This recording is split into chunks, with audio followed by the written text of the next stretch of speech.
doação é um instrumento muito versátil para uma organização do patrimônio, para a organização da sucessão. Todo mundo sabe o que é a doação, né? É entregar um bem, algo para alguém, né? Um ato de livre e espontânea vontade que você pode fazer, mas a lei estabelece várias condições para isso. A doação ela pode ser feita tanto para filhos como para terceiros. Se a doação for feita para terceiros que não são considerados os herdeiros legítimos, que não são filhos, nem os pais, nem outros herdeiros considerados legítimos pela lei, o doador pode doar até 50% do seu patrimônio. Se a doação for para os filhos, a gente precisa entender se a doação ela é feita em antecipação de herança ou não. Qual é a diferença disso?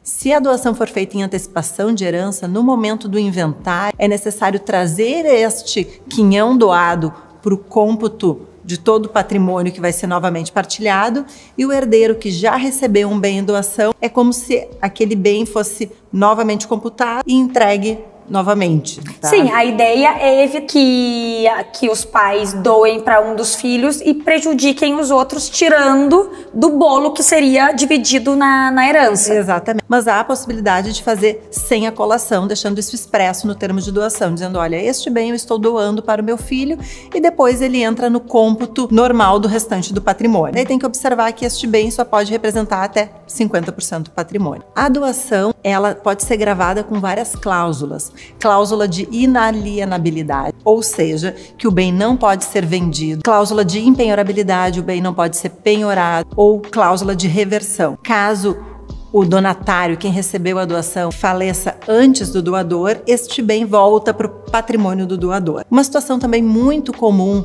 na doação é a instituição de usufruto daquele bem, ou seja, o doador tem o direito de usar, usufruir daquele bem, enquanto o donatário recebe apenas a nua propriedade. O que é a nua propriedade?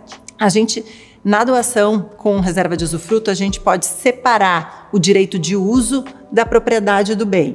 Ou seja, o donatário ele pode vender aquele bem e receber o produto da venda, mas é o doador que permanece com o direito de usar, de fruir, ou seja, se aquele bem é alocado, tratando de um imóvel, é o doador quem recebe o valor da alocação. Ele pode usar aquela casa. O que é muito comum também é a gente fazer doação de cotas de empresas para fins de organização do patrimônio.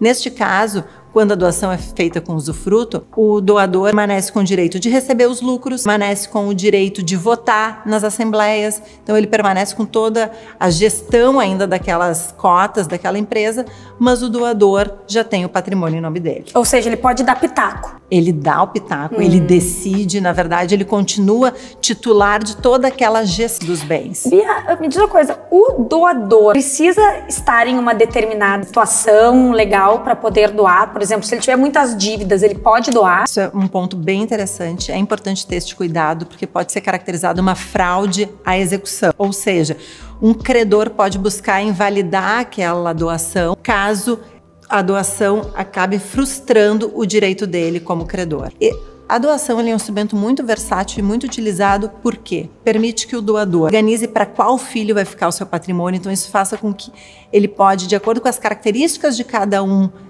determinar para quem vai ser o titular, por exemplo, um filho que já está na gestão do bem, doar as cotas que permitem que o filho continue nessa posição e para o outro filho apenas que ele receba os lucros da operação. Há também um aspecto tributário, em que no momento da doação você já sabe que a alíquota é a incidente hoje, que é apenas o ITCD. No futuro a gente não sabe se podem ser instituídos novos tributos ou se as alíquotas podem ser majoradas. E o próprio valor do bem, né? Hoje você faz a doação com base no valor de mercado e a tendência é que os bens eles tenham seu valor aumentado, seja uma empresa que cresceu, um imóvel que passou a valer mais. Então a doação ela tem uma série de aspectos que são muito interessantes de serem avaliados e considerados dentro de um planejamento sucessório.